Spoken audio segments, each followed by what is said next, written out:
Family सदा स्वागत करते संबलपुरी ब्लॉग दास क्रिएशन आर गोटे नुआ आ पूरा पूरी फ्रेश सावित्री वाला ब्लॉग के तो आज है सावित्री मास ब्लॉग तो कल आज तक जेन भी नुआ सब्सक्राइबर जोड़ी आमर चैनल रे से हार्दिक स्वागत पुना वीडियो माने भी देखबे गला थर सावित्री रू नेकिना बहुत किछि आग्रो मुई शेयर करी सारी चे मोर यूट्यूब रो फैमिली मेंबर मानकु आज ई ब्लॉग रे गुडुटे स्वागत आ समस्त को हैप्पी सावित्री अमावास्या आमर भाषा रे कहले हैप्पी सावित्री उआस तो चलन स्टार्ट करमा स्टार्टिंग रू देखि देथिबे सन क्लिपटे देइचे एतकी जते जानसी एतकी ही करसी मते एते बेसी किछि आसे भी नहीं तो चलो काकणा माँ सब अरेंज करछे हाँ इटा कि मुझे बलांगीर पले आसली न सब जानी बोधे वीडियो देखिकी माँ सब अरेंजमेंट करिछे इटा मोर सेकंड टाइम जेन थर कि मुई बलांगीर माने मोर माँ घरे सावित्री मास करछे पहला थर जेन एक्सीडेंट होइतला से थर करथिली आ इटा सेकंड टाइम तो बाबू भी अच्छन तो सत्यवान हवाले रही जाइछन काली फेर पलाबे तो चलो स्टार्ट करमा आज व्लॉगिंग माँ काना काना कलान देखमी सबू माँ ही अरेंज करिछे मुई तो लेट रे उठली आउ रेडी हो सारी न टाइम आगु पूजा अब तक स्टार्ट नहीं हबार ताली तो जाऊँ बाहर आड़े देखमा काना काना अरेंजमेंट चली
नारी माने से व्रत कले पति पुत्र धन जस लाभ करती और सुखरे दिन काटती।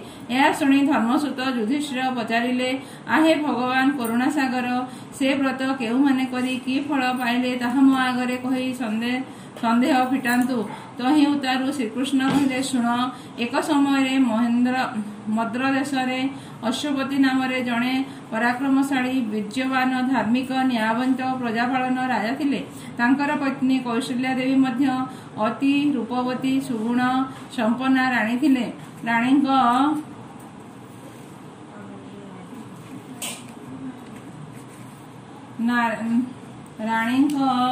दानशीलतार समस्ते मुग्ध होउथिले। राजपुरी मध्य अकलन धन संपत्ति कोबर भंडार परिपूर्ण थिला। राजा राणींकर कौनसी विषय मध्य अभाव नथिला। मात्र अखंड सुख मनुष्य भाग्य लेखा न थाए। चंद्रर मध्य कलंक अछि। सेहीपरि राजांकर सबु थाई मध्य एकमात्र पुत्र नथिबारु राजपुरी सबले अंधार। केवल कर्म को आदरी दिन कटाउथांती। पुत्र कामना राजा राणी सर्वदा देव कार्य व्यस्त थाई नाना ऋषि और पंडित मानू डकाई परामर्श कर सावित्री यज्ञ करिए बोली स्थिर कले। यथा समय यज्ञ आरंभ होला। राजा 18 वर्ष काल एहीपरि कठोर तपस्या मध्य आरंभ कले। 18 वर्ष तपस्या देवता माने मध्य दयाशील होई सावित्री देवी को कहले जे राजा 18 वर्ष तपस्या कलणी तुम्हर टिके दया हेउनै। यह शुणी सावित्री देवी दया करी वर देवा निमंते इच्छा कले। पुणी भाविले ता भाग्य तो पुत्र नाही तेबे ताकू पुत्र देवी किपरि। अच्छा ताहार जे 18 वर्ष तपस्या से कौन वृथारे जीव ना ना तार पाप मात्रा रु पुण्य मात्रा बढ़ी गलानी। एही जन्म रे तार फल भोग करिवो। मनुष्य निजर कर्म फल निजे भोग करे। ताहार तपस्या और यज्ञर फल स्वरूप मु ताकू गोटे कन्या रत्न दान करी। एणे 18 वर्ष पर यज्ञ शेष होगाकू दिने मात्र बाकी अछि। सेही पूर्व दिन राति राणी टिके स्वप्न देखिले जे गोटे सुंदरी कन्या ताहांको कोଳରେ रही तांकू माँ माँ बोली करुणा भावरे डाकू अछि। सकाळ होला मात्र राणी से कथा राजांकू समस्त कहिले और आनंद रे मन पूर्ण ହେଲା। किंतु आज यज्ञर शेष दिन चाल शेष होती देव कही राजा राणी को नित्य कर्म शेष करने को कही चलीगले। तेणे यज्ञर शेष आहुति देवार समय हेबारु राजा डकरा है। राजा और राणी उभय यज्ञ शेष आहुति देवा समय से यज्ञ कणरू गोटे देवी मूर्ति बाहर समस्ते भक्ति भाव स्तुति कर समय देवी राजा कहले मोर ना सावित्री तुम्हार 18 वर्ष कठोर तपस्या और यज्ञ संतुष्ट होई विधाता तुमको गोटे कन्या रत्न देवा निमंते मते पठाई संतुष्ट होई तुमको वर देउछि जे तुम्हे गोटे अति सुगुणवती और सुंदर कन्याटे लाभ कर। पुत्र निमंते सूचना करिवो नाही। एही कन्या तुम्हार शतपुत्रर कार्य करिवो। यह शुणी राजा कौन कहवाकू जावा समय देवी तत्क्षणात अंतर्ध्यान होई गले। राजा राणी तही सेठारे यज्ञ शेष कर समस्त दक्षिणा दे संतुष्ट कर अंतपुर को आसिले। दैवी बाणी व्यर्थ होबार नुहे। एणे राणींकर गर्भ संचार होला। ठीक 10 मास 10 दिन राणींकर गोटे अति सुंदरी और स्वर्गीय भावसंपन्ना कन्या जन्म हेले। तहु राजा राणी राज्यर महोत्सव कराइले और कन्यार नाम देले सावित्री। सावित्री दिनक दिन चंद्रमा परी बढ़िया लगिले। एपरी बाल्यकाल जाई यौवन समय आसिला। तहु राजा राणी स्वयंवर करी कन्या को विवाह देवाकू मनस्थिर स्वयंवर कराइले। मात्र कौनसी राजपुत्र सावित्री तेज भाव देखी विवाह देवाकू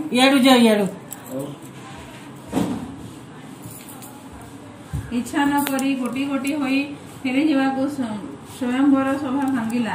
तहु राजा राणी चिंता करी बसी थांती जे किपरि झियो को विवाह देवे। दिने मांडव्य ऋषि आसी राजा को कुशल वार्ता पचारू। राजा ताहांकू सावित्री विवाह विषय सब जणाइले। ऋषि राजा को कहले से विवाह भार सावित्री दियो। से निजे तांकर मन मुताबक विवाह देवे। यह शुणी राणी सावित्री को निजर बर निजे खोजा आने आदेश देले। तहु सावित्री शुभ क्षण रथ चढ़ी बुलवा बाहरिले। एहीपरि बुलु बुलु गोटे तपोवन रे पहुंची गोटे ऋषि पुत्र मन मध्य वर्ण करी रथ फेरवा आदेश देले। एहीपरि शुभरे घर को फेरी आसिले। एही समय दिने नारद आसी सभारे बसिछन्ति। एपरि समय राजा सावित्री डकाइले बर बोली आसवा कथा पचारि सावित्री से ऋषि पुत्र कथा कहले। तेणु नारद से कथा शुणी कहले जे तांको छाड़ी अन्य क्या वर्ण कर। से शाल्यु देशर राजा द्विमत्सेन पुत्र और नाम सत्यवान। माता नाम मालविका। द्विमत्सेन वर्तमान अंध राज्यहीन और वनवासी। तांको पुत्र सत्यवान अत्यंत गुणवंत सुंदर युवा पुरुष। मात्र तांकोठारे गोटे बृहत दोष अच्छी। आज ठीक 1 वर्ष मृत्यु हेब। अतएव तुम्हे अन्य क्या वरण कर सुखरे दिन कटाओ।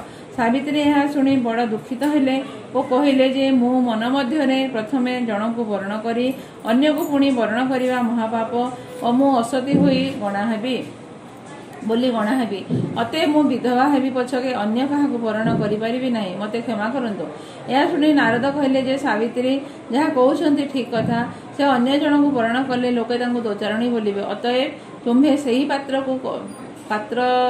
पात्र रे कन्या को समर्पण कर। यह कहिबारु सावित्री कहले हाँ मो भाग्य जहाँ अच्छी ताहा फलिब। मते आशीर्वाद दियंतु मु सधवा होई चिरकाल सुखरे रहिबी। नारद तहु आशीर्वाद करी सेठारु चलीगले। ताहापरे राजा विवाहघर समस्त आयोजन करी विवाहघर दिन निरूपण कले। शुभ लग्नर आनंद से सत्यवान संगे सावित्री विवाह हो गला। राज्यर लोक समस्ते सही विवाह रे जोगदे आनंद उत्सव रे मातिले। किछि दिन परे सत्यवान सावित्री को नहीं सही वन मध्य को जीवाकू बाहरिले। तहु सावित्री आनंद रे पितामाता ठारू अनुमति आनी शुभ क्षण रे वन को यात्रा कले। तपोवन रे आनंद रे शाशुशुर सेवा कर दिन कटाउथांती। शाशुशुर मध्य वधूंकर गुण रे ओ सेवा रे संतुष्ट होई सर्वदा आशीर्वाद करथांती। सावित्री से ही दिन अक्लांत परिश्रम करी समस्त को भोजन कराई निजे शेष रे भोजन करी स्वामीर पद सेवा करी दिन काटती। सत्यवान प्रतिदिन वन को काठ आनिबा को जाती। से काठ बिक्री जहाँ पैसा बाहर से दिन कटाती। सेहीपरि किछि दिन चलीगला। मात्र सावित्री से ही नारद कहिथिबा दिन को प्रति मुहूर्त रे भाबुथांती किंतु काहाकु किछि कहि नथांती कि आउ केही से कथा जानती नहीं। एहीपरि गोटे वर्ष सुखरे कटिगला। सत्यवान आयुष क्रमे क्रमे सरिबाकू आउ 4 दिन मात्र बाकी अछि। यही कथा भावी सावित्री त्रिरात्र व्रत आरंभ करी लक्ष्मीनारायण को पूजा कले। 3 दिन व्रत शेष करी ब्राह्मण मानू डाकी भोजन देले और दक्षिणा दे संतोष विदा करदेले। दिन 3 प्रहर होईगला परे सत्यवान से ही काठ आनिबा को वन को बाहरिले। सावित्री नारद कथा स्मरण करी सत्यवान संगे वन को जीवाई अनुरोध कले और भाविले जहाँ भाग्य थिबो ताहा घटिबो किंतु मु संगरे जीवे। एक कथा भावी शाशु शशुर को अनुमति नहीं स्वामी सहित वन को गले। वन मध्य जाऊथांती एणे से ही नारद कथा मन मध्य भावुथांती। सेहीपरि वन रे प्रवेश होवा मात्रे सत्यवान पुराहाड़ी खंडे हाथ में धरी गोटे गछरे चढ़ी काठ आनिबा को लागिले। किछि क्षण पर सत्यवान कहले सावित्री मो मुंड कहीं बुलाऊछि। यह कही से गछरु ओह्लई आसिबा मात्रे सावित्री तांको कानी पणतरे बिछाई दे निज जंघ उपरे मुंड रखी शोइबा को कहले और सही शेष मुहूर्त कथा भावी रोदन करने को लगिले। सेतेबेले घन अंधकार माड़ी आसी वन को भयंकर करदेला। से दिन अमावास्या राति सावित्री भाविले सतीर कौनसी अमंगल हुए नाही। एथिपई एते रोदन कले कौन हेबो यह भावी नारायण को मन रे चिंता करने को लगिले। सेही विपद भंजन मधुसूदन कृपारु तांको मन रे किछि भय आसिला नाही। एही समय से अंधकार मध्य गोटे ज्योतिर्मय देवमूर्ति तांको आगरे आसी छिड़ा हेले। तहु सावित्री तांको पचारिले जे तुम्हे किए। तहु सही मूर्ति उत्तर देले जे मु जम धर्म देवता। प्राणी मानकर काल शेष हेले समानको मु जमपुर को नहीं जाए। तुम स्वामींकर आयु शेष होवारु मु नेबाकू आसी। सावित्री कहले तुम्हर दूत माने तो न आसी तुम्हें निजे आसीछ कहीं। जम उत्तर देले जे तुम परी सती निकटरू मोर दूत माने तुम्हर स्वामी जीवन को नेबाकू अक्षम से मु निजे आसीछि। यह कही जम सत्यवान प्राण को नहीं बाहरी गले। सावित्री तांको पछे पछे जीवार जम देखी ताहांको कहले तुम्हें कहीं आसुच तुम्हार आयुष शेष हुई नहीं तुम्हें मो पुर को जाई परिबो नहीं। सावित्री यह शुणी कहले जे तुम्हें मोर स्वामी को नहीं जाउछ मो एकाके निर्णय संसार कौन करी। जम कहले जन्म हेले मरण निश्चय ତୁମ ସ୍ୱାମୀଙ୍କର ଆୟୁଷ ଶେଷ ହେଲା। ତୁମେ ସ୍ୱାମୀଙ୍କର ଜୀବନ ଛଡ଼ା କ'ଣ ବର ମାଗୁଛ ମାଗ, ତାହା ନେଇ ଏଠାରୁ ଚାଲିଯାଅ। ସାବିତ୍ରୀ କହିଲେ, ଆପଣ ଧର୍ମରାଜ, ଆପଣଙ୍କୁ ଆଉ କ'ଣ କହିବି? ଯଦି ସନ୍ତୁଷ୍ଟ ହେଉଛନ୍ତି ତେବେ ଏହି ବର ଦିଅନ୍ତୁ ଯେ ମୋର ଶ୍ୱଶୁର ଅନ୍ଧ, ତାଙ୍କୁ ଚକ୍ଷୁ ପ୍ରାପ୍ତ ହେଉ। ଯମ ତଥାସ୍ତୁ କହି ଚାଲିଗଲେ। ତହୁଁ କିଛି ଦୂର ଯାଇ ଦେଖିଲେ ଯେ ସାବିତ୍ରୀ ପୁଣି ଆସୁଛନ୍ତି। ତହୁଁ ତାଙ୍କ ଫେରିଯିବାକୁ କହିଲେ। ସାବିତ୍ରୀ କହିଲେ, ଧର୍ମରାଜ ସ୍ତ୍ରୀ ଲୋକ ପତି ସହ ଗମନ ଛଡ଼ା ଅନ୍ୟ ଧର୍ମ ନାହିଁ। ମୁଁ ସେଇ ଧର୍ମ ପାଳୁଛି। ଆପଣ ମୋତେ ମନା କରୁଛନ୍ତି କାହିଁକି? ଯମ ଏହା ଶୁଣି ମୁଗ୍ଧ ହୋଇଗଲେ।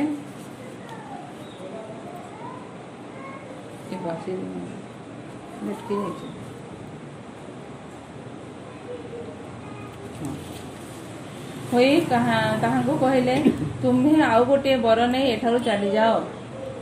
ସାବିତ୍ରୀ କହିଲେ, ମୋ ପିତା ଅପୁତ୍ରିକ ଅଛନ୍ତି, ତାଙ୍କୁ ପୁତ୍ରଦାନ କରନ୍ତୁ। ସେ କହିଲେ, ହେଉ, ତୁମ୍ଭର ପିତାଙ୍କର ପୁତ୍ର ହେବ, ଏବେ ଏଠାରୁ ଫେର। ସାବିତ୍ରୀ କହିଲେ, ପ୍ରଭୁ, ମୋର ଘରେ ଆଉ କି ପ୍ରୟୋଜନ? ଯାହାକୁ ନେଇ ଚିରକାଳ ସୁଖରେ ଘର କରି ରହନ୍ତି ତାଙ୍କୁ ତ ଆପଣ ନେଇଯାଉଛନ୍ତି। ଆଉ ମୁଁ ରହିବି କାହା ପାଖରେ? ମୋତେ ଆଉ ମାୟାରେ ପଡ଼ିବାକୁ କାହିଁକି କହୁଛନ୍ତି? ଏହା ଶୁଣି ଯମ କହିଲେ, ଆଉ ଗୋଟିଏ ବର ନେଇ ତୁମେ ଏଠାରୁ ଯାଅ। ସାବିତ୍ରୀ କହିଲେ, ମୋର ଶ୍ୱଶୁର ରାଜ୍ୟହୀନ ହୋଇ ବନରେ ବାସ କରୁଛନ୍ତି, ସେ ରାଜ୍ୟ ପାଆନ୍ତୁ। ଯମ କହିଲେ, ହେଉ, ତାହା ହିଁ ହେଉ, ଏବେ ତୁମେ ଏଠାରୁ ଫେର। ଏହା କହି ଯମ ଚାଲିଗଲେ। ପୁଣି କିଛି ଦୂର ଯାଇ ଦେଖିଲେ ଯେ ସାବିତ୍ରୀ ଆସୁଛନ୍ତି। ତହୁଁ ତାଙ୍କୁ କହିଲେ ଯେ ତୁମେ ଆଉ ଆସୁଛ କାହିଁକି? ତୁମେ ବୁଝିପାରୁନାହଁ କି ବିଷମ ସ୍ଥାନରେ ଆସି ଉପସ୍ଥିତ ହୋଇଅଛ? ତୁମ କେବଳ ପ୍ରତିଭକ୍ତ ବଳରେ ଏ ପର୍ଯ୍ୟନ୍ତ ଆସିଅଛ। ଏଇଠାରୁ ପରପାର ଆରମ୍ଭ। ମୁଁ ବର୍ତ୍ତମାନ ଚକ୍ଷୁ ପଲକରେ ଅଦୃଶ୍ୟ ହୋଇଯିବି। ତୁମେ ଏଠାରୁ ଫେର। ସାବିତ୍ରୀ କହିଲେ, ପ୍ରଭୁ, ଯଦି ମୁଁ ଆଉ କିଛି ଦୂର ଗଲେ ଭସ୍ମ ହୋଇଯିବି ତେବେ ଭଲ। ମୋ ସ୍ୱାମୀଙ୍କ ସଙ୍ଗରେ ଚିରକାଳ ସୁଖରେ ରହିବି। ତୁମ୍ଭେ ଧର୍ମରାଜ ହୋଇ ମୋତେ ମନା କରୁଛ କାହିଁକି? ଯମ କହିଲେ, ସାବିତ୍ରୀ, ଆଉ କ'ଣ ବର ମାଗୁଛ ମାଗ, ମାତ୍ର ଏଠାରୁ ଫେରିଯାଅ। ସାବିତ୍ରୀ କହିଲେ, ତେବେ ମୋତେ ଏହି ବର ଦିଅନ୍ତୁ ଯେ ସ୍ୱାମୀଙ୍କ ଔରସରୁ ମୋର ଶତପୁତ୍ର ଲାଭ ହେବ। ସାବିତ୍ରୀଙ୍କ ପ୍ରାର୍ଥନା ଶୁଣି ଯମ ତଥାସ୍ତୁ ବୋଲି କହି ଚାଲିଯିବାକୁ ବାହାରିଲେ। ତେଣୁ ସାବିତ୍ରୀ କହିଲେ, ଆପଣ ସ୍ୱୟଂ ଧର୍ମରାଜ, ପ୍ରାଣୀର ପାପ ପୁଣ୍ୟର ବିଚାରକର୍ତ୍ତା। ମୋର ଆପଣ ବର ଦେଲେ ଯେ ସ୍ୱାମୀଙ୍କ ଔରସରେ ମୋର ଶତପୁତ୍ର ଜାତ ହେବ। ଆପଣ ମୋ ସ୍ୱାମୀଙ୍କୁ ନେଇ ଯାଉଛନ୍ତି। ଆପଣଙ୍କ କଥା ସତ୍ୟ ହେବ କିପରି? ଆପଣ ନିଜେ ଏହାର ବ୍ୟବସ୍ଥା କରି ଯାଆନ୍ତୁ। ସାବିତ୍ରୀଙ୍କ କଥା ଶୁଣି ଯମ ନିର୍ବାକ ହୋଇଗଲେ। ସେ ଭାବିଲେ ଯେ ମୁଁ ମୋହଜାଲରେ ପଡ଼ି ଯାଇଥିଲି, ଏବେ କ'ଣ କରିବି? ନଚେତ୍ ମୋର ସତ୍ୟଭ୍ରଷ୍ଟ ହେବ। ଏହା ଭାବି ଯମ କହିଲେ, ସାବିତ୍ରୀ, ଧର୍ମ ବଳରେ ତୁମେ ଆଜି ଆମ୍ଭ ଅସମ୍ଭବକୁ ସମ୍ଭବ କରିଛ। ପତିବ୍ରତା ବଳରେ ପତିକୁ ସଙ୍ଗରେ ରଖିଛ। ମୁଁ ତୁମ ସଙ୍ଗରେ ରହି ମୋହ ଜାଲରେ ପଡ଼ି ବର ଦେଇ ପକାଇଲି। ଆଉ ହେଉ, ଏବେ ତୁମ୍ଭେ ତୁମ୍ଭର ସ୍ୱାମୀଙ୍କ ଆଜ୍ଞା ନେଇ ଏଠାରୁ ଫେର। ତହୁଁ ସାବିତ୍ରୀ ଯାଇ ପୂର୍ବ ପରି ସ୍ୱାମୀଙ୍କ ମସ୍ତକକୁ ନେଇ କ୍ରୋଡ଼ରେ ରଖି ବସି ରହିଲେ। କିଛି କ୍ଷଣ ପରେ ସତ୍ୟବାନ ଉଠି କହିଲେ, ପ୍ରିୟେ, ମୋର ମୁଣ୍ଡ କ'ଣ ହେବାରୁ ଏତେବେଳ ପର୍ଯ୍ୟନ୍ତ ଶୋଇପଡ଼ିଲି। ଭୟଙ୍କର ଅନ୍ଧାର ହେଲାଣି, ଚାଲ ଘରକୁ ଯିବା। ପିତାମାତା ଅନେଇ ବସିଥିବେ ଓ ବ୍ୟାକୁଳ ହେଉଥିବେ। ସେହି କଥା ଭାବି ସେଠାରୁ ଉଠି ନିଜ ଘର ଆଡ଼କୁ ଗଲେ। ଘରେ ପହଞ୍ଚିବା ପରେ ବାପା ମା ଅତ୍ୟନ୍ତ ଉତ୍ସୁକ ଭାବରେ ସେମାନଙ୍କୁ ଡାକି ଗଲେ, ରେ ପୁଅ, ମୋର ଚକ୍ଷୁ ଭଲ ହୋଇଯିବାରୁ ମୁଁ ଆନନ୍ଦିତ ଥିଲି, ମାତ୍ର ଏତେବେଳ ଯାଏଁ କେଉଁଠାରେ ଥିଲ? ମୋର କେବଳ ଦୁଶ୍ଚିନ୍ତା ଗୁଡ଼ାଏ ମନରେ ଆସି ପଡ଼ିବାରୁ ଅଥୟ ହେଉଥିଲି। ଏହି ରାତ୍ରକ ପରେ ସକାଳ ହେଲାରୁ ରାଜ୍ୟ ଲୋକ ଆସି ରାଜା ଦ୍ୟୁମ୍ନସେନଙ୍କୁ ନେଇ ରାଜ ସିଂହାସନରେ ବସାଇଲେ। ପୂର୍ବ ରାଜାଙ୍କୁ ତଡ଼ିଦେଲେ। ଏକଥା ଦେଖି ସାବିତ୍ରୀ ବନର ସମସ୍ତ କଥା ସମସ୍ତଙ୍କୁ କହିବାରୁ ସମସ୍ତେ ଶୁଣି ଆଶ୍ଚର୍ଯ୍ୟ ହେଲେ ଓ ସାବିତ୍ରୀଙ୍କୁ ଧନ୍ୟ କଲେ। କହିଲେ, ତୋ ଭଳି କାର୍ଯ୍ୟ କୌଣସି ପୁତ୍ର ମଧ୍ୟ କରିପାରିବ ନାହିଁ। ଯେ ନାରୀ ଶୁଦ୍ଧ ମନରେ ଏ ବ୍ରତ କରିବେ, ଇହକାଳ ସୁଖ ଓ ପରକାଳରେ ମୁକ୍ତି ପାଇବେ। ଜ୍ୟେଷ୍ଠ ମାସ କୃଷ୍ଣପକ୍ଷ ଅମାବାସ୍ୟା ସକାଳୁ ଉଠି ଘରଦ୍ୱାର ଲିପାପୋଛା କରି ସ୍ନାନ କରି ନୂତନ ବସ୍ତ୍ର ପିନ୍ଧି ବ୍ରତରେ ସମସ୍ତ ପଦାର୍ଥ ଆୟୋଜନ କରିବ। ଲକ୍ଷ୍ମୀ ନାରାୟଣ ସ୍ଥାପନ କରି ପୂଜା କରିବ। ଉଖୁଡ଼ା, ନଡ଼ିଆ, କଦଳୀ, ଆଖୁ, ଖଇ, ଛେନା, ଗୁଡ଼, ନାନା ପ୍ରକାରର ଫଳ ସଜାଡ଼ି ଓ ଅରୁଆ ଚାଉଳ ଦୁବ ଓ ନାନା ପ୍ରକାର ଫୁଲରେ ପୂଜା କରି ବ୍ରତ ପିନ୍ଧିବ। ଘିଅ ଦୀପ ଜାଳି ପବିତ୍ର ମନରେ ସମସ୍ତଙ୍କୁ ପିଠା ପ୍ରସ୍ତୁତି ପ୍ରଭୃତି ବାଣ୍ଟିବ। ସାବିତ୍ରୀ ଏହି ବ୍ରତ କରିଥିଲେ ବୋଲି ଏହାକୁ ସାବିତ୍ରୀ ବ୍ରତ କହନ୍ତି। ସାବିତ୍ରୀ ଏହି ପୂଜା କରିବାରୁ ତାଙ୍କର ପତି ଦୀର୍ଘାୟୁ ହୋଇ ଶତପୁତ୍ର ପାଇଲେ। ଏଣେ ତାଙ୍କର ପିତା ଅଶ୍ୱପତିଙ୍କର ମଧ୍ୟ ପୁତ୍ର ହେଲା। ଶ୍ୱଶୁର ଚକ୍ଷୁ ପାଇଲେ, ରାଜ୍ୟ ପାଇଲେ ଓ ସୁଖରେ ରହିଲେ। ଏ ବ୍ରତ କଲେ ନାରୀ ପ୍ରତିବ୍ରତା ଓ ସଧବା ହୁଅନ୍ତି। ସାବିତ୍ରୀ ଏହିପରି ସୁଖରେ ରହି ସ୍ୱର୍ଗକୁ ଗଲେ। ସାବିତ୍ରୀ ବ୍ରତ ହେଲା ଶେଷ। ନାରୀଏ ଶୁଣି ହେବ ତୋଷ। ଆନନ୍ଦେ ହରି ହରି ବୋଲ। ହୁଳ ହୁଳରେ ପୂର୍ଣ୍ଣ କର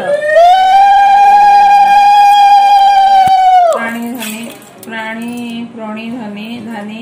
ମହାଭାରତ ବ୍ରତ କଥା ଏହା ଶୁଣିଲେ ଛାଡ଼େ ବ୍ୟଥା। ଯେ ନାରୀ ଭକ୍ତିରେ ଶୁଣଇ ମନକାମନା ପୂର୍ଣ୍ଣ ହୋଇ ଏ ବ୍ରତ ଯେ ନାରୀ କରିବ ଇହ କାଳରେ ସୁଖୀ ହେବ। ସାବିତ୍ରୀ ବ୍ରତ ହୋଇଲା ପୂର୍ଣ୍ଣ ଭଣିଲେ ଶ୍ରୀ ମଧୁସୂଦନ।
भोग लगाबार लगे यहाँ मुई नड़िया पटौचे तार पर माँ भोग लगे देवा आ तार बाद हवा आलती आलती पर सूर्यंकर पूजा आउे सरला गोड़ धुआ धुई करमा आउ सरीगला सावित्री मास इथरटा 2021 एमती 4 लुके 5 लुके।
हक है, तुझ पे ही तो मेरा हक है। साथ छोड़ूंगा ना तेरे पीछे आऊंगा, छीन लूंगा या खुदा से मांग लाऊंगा, तेरे नाल तकदीरा लिखवाऊंगा, मैं तेरा बन जाऊंगा,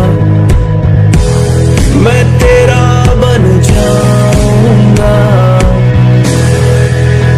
सौ तेरी मैं कसम यही खाऊंगा, कीते वादे उम्रा निभाऊंगा, तुझे हर बारी अपना बनाऊंगा, मैं तेरा बन जाऊंगा, मैं तेरा बन जाऊंगा।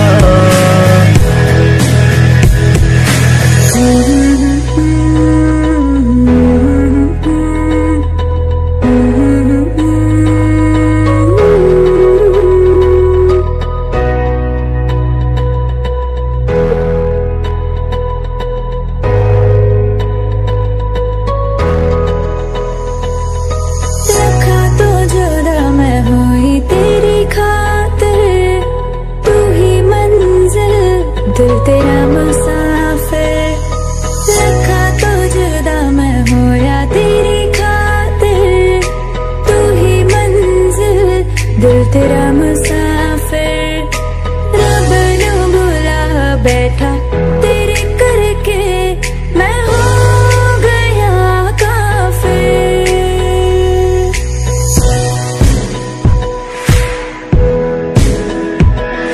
लखा तो जुदा मैं होया तेरी खातिर, तू ही मंजिल मैं तेरा मुसाफिर। रब नू भुला बैठा तेरे करके, मैं हो गया काफिर। तेरे लिए मैं जहां से टकराऊंगा, सब कुछ खो के तुझको ही पाऊंगा। सावित्री माह सरला जिते मोर यूट्यूब फैमिली मेंबर बड़ माने अच्छन समस्त को मुड़िया मारुचे, आशीर्वाद करबे सब बेले इ दिन आम देखुसु बोलिकी। तो चाह पैन पीमा बहुत जन खाली फ्रुट्स रहसन, बाकी आम भी एंता फ्रुट्स रहसु, बाकी चाह तो निहाती दरकार। तो देखो ड्रेस फ्रेस चेंज करमा, फिर इवनिंग रू अलग ब्लॉगिंग स्टार्ट करमा। तो जदि भल लगला तो लाइक टे करदेवे, जहाँ भी से बही पढ़ले आज रेकर्ड करेचे आईचे भी केनता हला सियोर बताबे। जेन मैंने भी नुआ आसीचन प्लीज सब्सक्राइब करबे, कंपलसरी नाइन जदि मोर चैनल भल लगुचे तो ही सब्सक्राइब करबे। काली फेर भेट हमा आ गोटे प्रकार वीडियो संगे रहली जुहा।